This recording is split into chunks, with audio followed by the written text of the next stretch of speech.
Отбасыңыз жайлы. Оңтүстіктің күйеуі баласымын деп. Әйеліңіз қазақ, иә? Иә, қазақ, Шымкенттің қызы. Сондықтан өзім қуаныштымын. Сол ауылда өсіп, қазақша мектеп бітіріп, осындай қазір Елордада жұмыс істеп жүргенмін. Елордаға қалай келдіңіз, есіңізде ме? 2014-те стройкада істеп жүргенде ұлыс балаң келіп айтқан ғой, көрсейші, осындай органға набор болып отыр, өтіп көрсейші, может өтіп кетесің деп. Қызықты сәттер енді басталып жатыр ғой. Ауылдан кім ойлаған, ауылда өскен, ауылдан шыққан бала осындай жерге келіп органда істейді деген. Білуге міндетті деп ойлайсыз ба? Мемлекеттік қызметкер болғаннан кейін қазақша білу керек. Қазақ тілі сізге мүмкіндік берді деп айтуға бола ма? Әрине қазақ тілі. Қазір қайда бармасаңыз, қазір қазақ тілін талап етіп отыр, дұрыс па? Бәріне сәлем достар, біздің бүгінгі кейіпкеріміз Александр Филатов. Ол мамандырылған күзет қызметі басқармасында жұмыс істейді. Александр өз елінің нағыз патриоты, неге десеңіз, ол қазақ тілі ана тіліндей меңгеріп алды. Ендіше бірге танысайық. Александр, сәлеметсіз бе? Менің білуімше, сіз қазақи ортада өстіңіз. Өзіңіз қай жақтан боласыз? Өзім Қарағанды облысы Жанарқа ауданы Байдалы би ауылында туылғам. Енді о жақта бір-ақ мектеп қазақша мектеп бітірдім. Ешқандай не жоқ. Енді қазақша мен үшін ештеңе қиыншылық емес. Сөйлеу, мектепті қазақша бітірдім, колледждерді барлығын қазақша бітірдім. Енді қазірде барлық жерде қазақ тілін талап етіп отырға. Өзіме енді қуаныштымын білгеніме. Ата-аналар да қазақша сөйлейтін шығар? Иә, қазақша сөйлейді, түсінеді. Бірақ мама ғана кішкене қатты емес, біз сияқты сөйлей қоймайды. Осы ауылда тұрған кезде өзіңіз ғана орыс болдыңыз ба, әлде басқалар? Кезінде көп болған, бәрі көшіп өтті ғой. Сол кезде папам көшпей, осы ауылда тудым, осы ауылда қалам деп қалған сол ауылда. Получается, бұл жақта 250 үйдей бар, бірақ семья біз қалған сол ауылда. Сіз Елордаға қалай келдіңіз, есіңізде ме? Әрине есімде. 2015 жылы біз негізі стройкаға келгенбіз ашыққа. Сөйтіп стройкада жүріп, шамалы қашан бір жарты жылда істедім. Сосын жұмыс балам айтты, осындай жұмыс бар, осындай жерде көрсейші барып өтіп кететін шығарсың. Сөйтіп келдім осы жерге. Осы жерге келдім, құжаттар алдым, перечень алып, құжат жинадым. Сөйтіп бір айдың ішінде осы жұмысқа кіріп алдым. Қазақ тілі сізге мүмкіндік берді деп айтуға бола ма? Әрине қазақ тілі. Қазір қайда бармасаңыз, қазір қазақ тілін талап етіп отыр, дұрыс па? Барлық жерде қазақ тілін. Енді Қазақстан азаматы болғаннан кейін қазақша білген барлығын дұрыс деп есептеймін. Мемлекеттік қызметкер болғаннан кейін қазақша білу керек.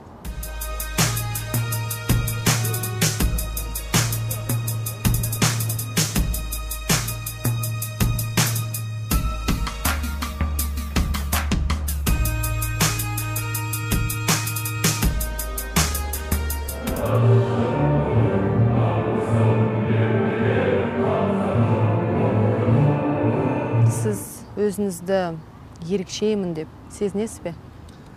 Жоқ, ондай нем жоқ. Ешкімді санап, сынасып, ондай нем жоқ. Біреуден бір жерім жоғары, кем. Құдайға шүкір, енді осындай күнге, осылай жүргенімізге өзім қуаныштымын, ешкімге сыдамаймын.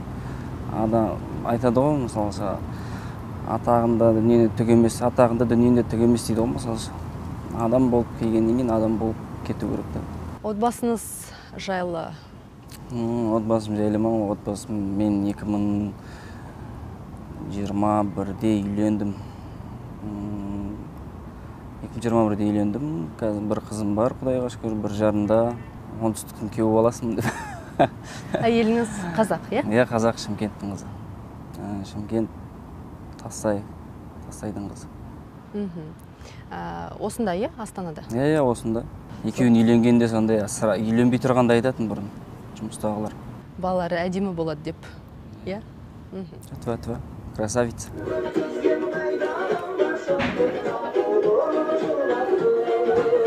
Ата-аналар қазір сол ауылда ма? Иә, әке-шешем ауылда.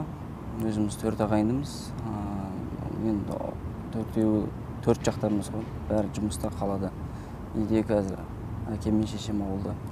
Ол кісілерге енді ана келмейді, шыдамайды, мындай этажкаға келіп, ыстыққа шыдамайды, лучше ауылда бола берекен.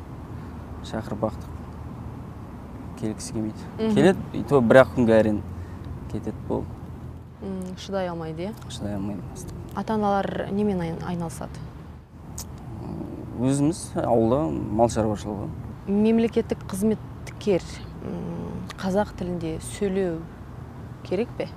Әрине, мемлекеттік қызметкер болғаннан кейін сіз енді гражданский адамдар обращение жасағанда міндетті түрде қазақша жауап бересіз. Қазақша жауап берген дұрыс қой енді. Смотря кімге қалай енді. Мемлекеттік қызметкер болғаннан кейін қазақ тілін білген дұрыс.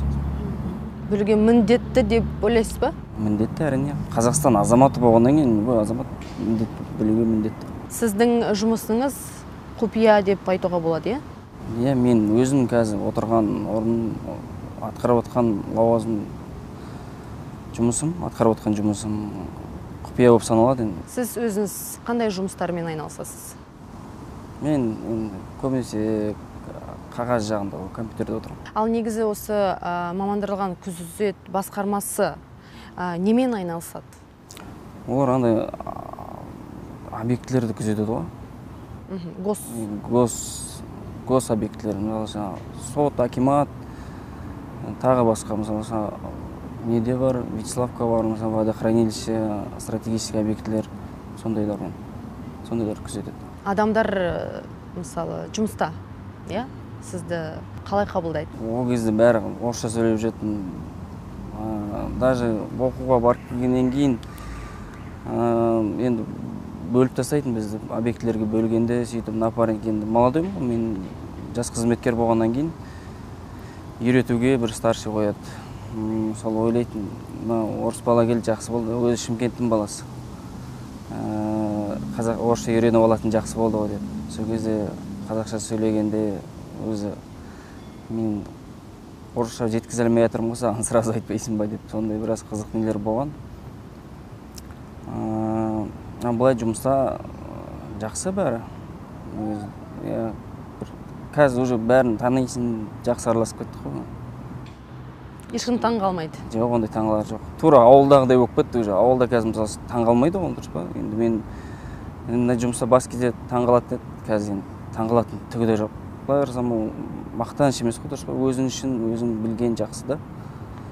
Қазір біраз бүкіл нені интернетте қарасаңыз, бүкіл жер қазақ тілін талап етіп отыр. Неге орысша жазып қойған, неге қазақша емес? Сондықтан өзім қуаныштымын. Сол ауылда өсіп, қазақша мектеп бітіріп, осындай қазір Елордада жұмыс істеп жүргенмін.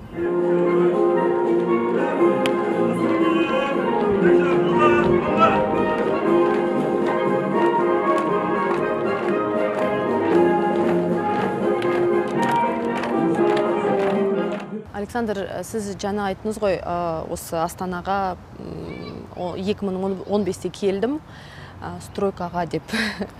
2014-те келгем, 2014-те келдім, 2015-те осы органға кірдім. 2014-те стройкада істеп жүргенде Жолдас балаң келіп айтқан ғой, көрсейші, осындай органға набор болып отыр, өтіп көрсейші, может өтіп кетесің деп. Келдім, документ тапсырдым. Документ тапсырғаннан кейін жаңа өздерінің физолары бар, сосын экзамендер бар, бәрін тапсырдым, өттім.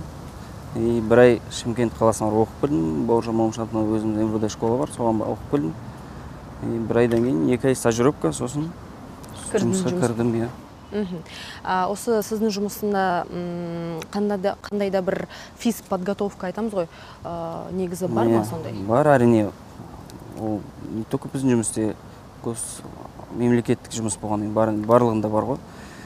Алатау спорт комплексін білетін шығарсыз, соның ішінде аптасына 3 рет өзіміз тренировкалар болып тұрады. Ішінде футбол, волейбол, жүгіру, күрес и анау қылмыскермен қалай күресу керек екен, сондай тәсілдерді үйретеді. Ең қызықты сәт қандай болды? Мен үшін қызықты сәт, енді қазір қызықты сәттер енді басталып жатыр ғой. Ауылдан кім ойлаған, мысалы ауылда өскен, ауылдан шыққан бала осындай жерге келіп органда істейді деген. Ешкім жас кезде сұрайды мектепте армандарында, кім болуды армандайсың? сол кезде айтып отырдым, мен ғарышкер боламын, мен анау боламын деп. Сол кезде айтпайтынбыз біз мен осындайды армандаймын деп. Бәрі аяқ асты ғой. Өмір ғой, өмір қызық негізі, иә? Өмір осымен қызық қой енді. Қазір Құдайға шүкір енді осы жақта жұмыс істеп отырмық. Младшего лейтенанта полиции Филатова Александра Сергеевича, инспектора управления специализированной службы охраны.